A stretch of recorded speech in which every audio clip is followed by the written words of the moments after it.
Hello and welcome to the forum. Every week, we take no more than 15 minutes to discuss the 3 highest conviction ideas surfaced across the Smartkarma network, cutting through the noise and helping you zero in on what truly matters most. The live forum and Q&A session are exclusively available to Smartkarma Plus subscribers. You can always revisit previous episodes on this YouTube channel. Without further ado, let's dive into this week's ideas. Ladies and gentlemen, welcome to the Smartkarma Weekly Forum. Just a quick reminder while the audience are streaming in, the forum is a high-impact weekly live webinar exclusive for Smartkarma Plus subscribers. We use this forum as an opportunity to discuss some of the best, highest conviction insights surfaced across the network. A little disclaimer, the forum is meant purely for informational purposes. It does not constitute investment advice. It is the opinion not of Smartkarma, but that of our insight providers. And lastly, Chatham House rule applies. Please do not share this content on social media or public forums without express permission. So, in most forums, we look at 3 ideas. They typically tend to be a small cap, a large cap, and ideally a thematic. We tend to mix things around to showcase the diversity of insight on the platform. At the end of the week, we take video recordings of the session and upload them on our YouTube channel. We do this so that in case you've missed previous forums, you can go back and revisit them at your own pace. This also gives you a chance to share these recorded forums with your friends and other people with whom you discuss your investment ideas. Today, we're going to be discussing 3 ideas. We'll kick off with Water Oasis, which is a Hong Kong listed small cap, and we'll see how that plays into the reopening of Hong Kong. Second, we will look at Keppel Corp in Singapore. It is one of the blue chip large caps in Singapore, and it's actually just announced a merger of one of its big divisions with Sembcorp Marine and the opportunities there. And lastly, we will look at Indonesian Coal as a thematic, and we'll see why 50 to 65% in dividend yields are possible from these stocks this year. Before I delve deeper, just a reminder that you can ask questions in the webinar. You can use the Q&A button on your Zoom application. However, if you prefer to not ask questions today, but rather later, you can always post them as discussions on the Smartkarma platform, and analysts will respond to them. Water Oasis. So the ticker is 1161. The market cap is just over $100 million. This thing is very much a small cap. Samir Thaneja covers this on the platform. In the last few weeks, we have featured a few of his ideas, especially around small caps and reopening in Hong Kong. Let's take a look. So what does Water Oasis do? So Water Oasis is essentially a spa operator. It's an organized retailer that provides medical aesthetic services in Hong Kong, and then to a smaller extent in Macau, Taiwan, and China. It is a very cheap reopening play on the Hong Kong market. As you know, Hong Kong and China are the last 2 countries to really open up with their COVID policies. Hong Kong has begun to relax as of last week. There is a lot of pent-up demand. We all know that. We're seeing that pent-up demand manifest itself in F&B consumption, and we discussed an idea on that last week. We're also seeing a lot of pent-up demand on personal care, whether people heading out to get a massage or a spa treatment and facial and so forth. So Water Oasis is very well poised with that in mind. A few years back, they acquired Millstrong Group, which increased the size of their business considerably. What you can see on the right-hand side of the chart, those bars are the dividend per share that the company has declared and how that's projected to grow, and what sort of dividend yield that translates into. So at the time when Samir's research piece was written, based on his estimates for FY22, the stock was going to yield about 16.5% dividend yield. this track record is unbelievable because they're going to pay this dividend even with Hong Kong, not fully open.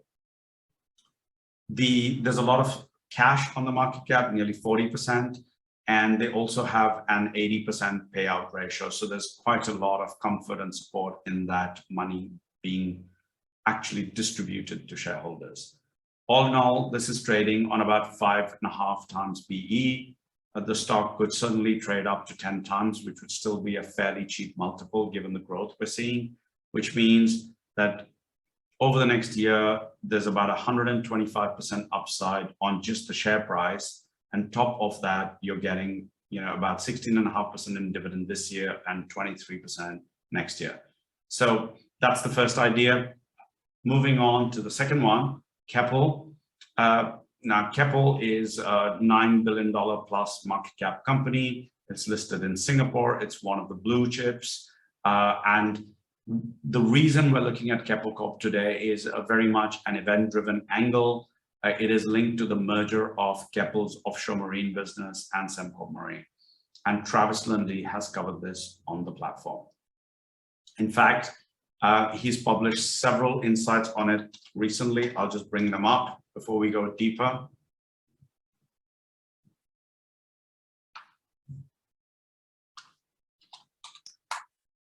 Okay, Keppel Corp. Actually, stock's sort of broken out to a new high today, and this restructuring is really quite important. Okay, so what does Keppel do? Very loosely speaking, there are two big business segments for Keppel. The first is an offshore marine business segment, and the other is, property. Within property, of course, they've got residential, they've got commercial, they've got data centers, and so forth. So on the 31st of March, Keppel and Sembcorp Marine announced that they are working on a potential collaboration, and the deal is almost here. In fact, yesterday, that deal was actually announced in the market.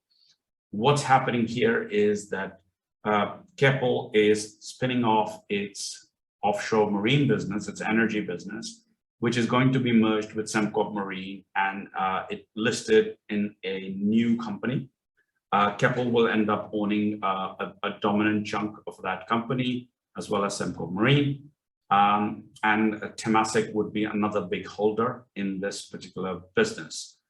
Long story short, Keppel's balance sheet will be freed up post the transaction.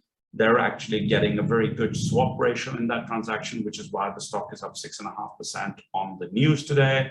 But more than that, the future of that new company is very interesting because it's going to do a lot more than offshore and marine. It will actually become one of the largest renewable energy companies in the future.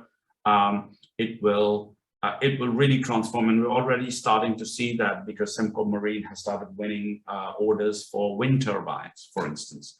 And also the offshore marine business is at a cyclical low right now, but with where oil prices are today and how much emphasis the government is placing on energy security, we think this would be a multi-year cycle for this business up ahead.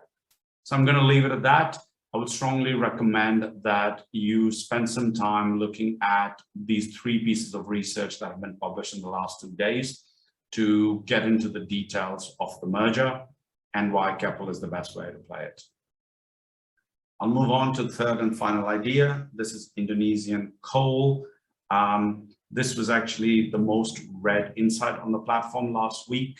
Highly recommended. Nick van Broekhoven has covered this. He's very, very popular on this forum as well. What's the angle here? Well, Nick is describing Indonesian coal as the new tobacco. Why is that? Well, firstly, because of the attractive dividend yields that we're going to see. And secondly, also because just like tobacco, a lot of ESG funds have shunned these coal companies. People have not really analyzed the stocks very well recently. And all of that is a very, very interesting opportunity. So first things first, there is huge scarcity of supply in coal now. For the last many years, literally no money has gone into opening new mines. A lot of banks have withdrawn financing, so there's supply scarcity. Now, with what's happened in Russia and Ukraine, a lot of that Russian coal has been taken out of the equation. There's been a big increase in demand as well with higher energy prices, which has squeezed the pricing of coal up a lot. So coal prices this year are averaging, between $250 and $350 a metric ton. This is Newcastle price. Last year, it was about $80. So we're looking at 3x plus move in coal pricing. Now, coal is going to remain, the cheapest source of energy for a long time to come. Hence, the ability for coal miners to get cash has not gone away. But what's happened over the last year is the coal prices have gone up a lot, which means that the profitability of these companies has gone up a lot. So long story short, if you look at the current coal prices and look at what that means for the Indonesian coal companies, you're looking at anywhere between 50 to 65% dividend yield. Now, if you guys open up your Bloomberg terminals and look at what the consensus is saying, you'll see Adaro trading on about 7-8% dividend yield. ITMG may be a bit higher. The reason that our analysts have very different numbers to consensus is because they've actually marked to market spot prices. This is something that traditional sell-side analysts have not done yet. If you actually carry out that analysis and mark to market these prices, you will realize that you're going to get these monster dividend yields. And these stocks can't trade on 1x PE anymore, right? They will react. When will they react? They'll react when you start to see those earnings and those dividends begin to come through. Sell-side will be forced to update their numbers. The other great thing is these stocks trade a lot. Adaro trades $30 million a day. ITMG trades a lot as well. So very, very actionable, large liquid idea. I think ASEAN fund managers would be forced to look at it as well. With that, I'm at the end of the presentation. This is your chance to ask any questions on these ideas or any other ideas. Also, there's a bit of feedback that I've received just now through the Zoom Q&A, which is they've noticed there's not much coverage on Malaysian stocks. Well, we base these ideas based on data on the platform, ideas that really trend, that get a lot of attention, make it to the forum. And we're only presenting 2-3 ideas at a time. Also, it's not true that there isn't much coverage. You'll recall just 3 months ago, the high conviction idea that was talked about was CPO stocks. And we described why Malaysian as well as Indonesian names look the most attractive. So as and when the data on the platform indicates a reason to be looking at certain names, we do feature them. But good suggestion, we'll keep a lookout for when there are more Malaysian names. Please keep the feedback coming. We appreciate it. If there's no further question, I'm going to call it a wrap for today. Feel free to send me your thoughts, feedback, questions over the course of the week. Speak soon. Bye-bye. That's it for this week. You can find more ideas like the ones we discussed today on demand on our YouTube channel. Remember to subscribe and hit the notification button. If you like these ideas, spread the word. Tell a fellow investor about Smartkarma Plus and follow us on social media. Just search for Smartkarma.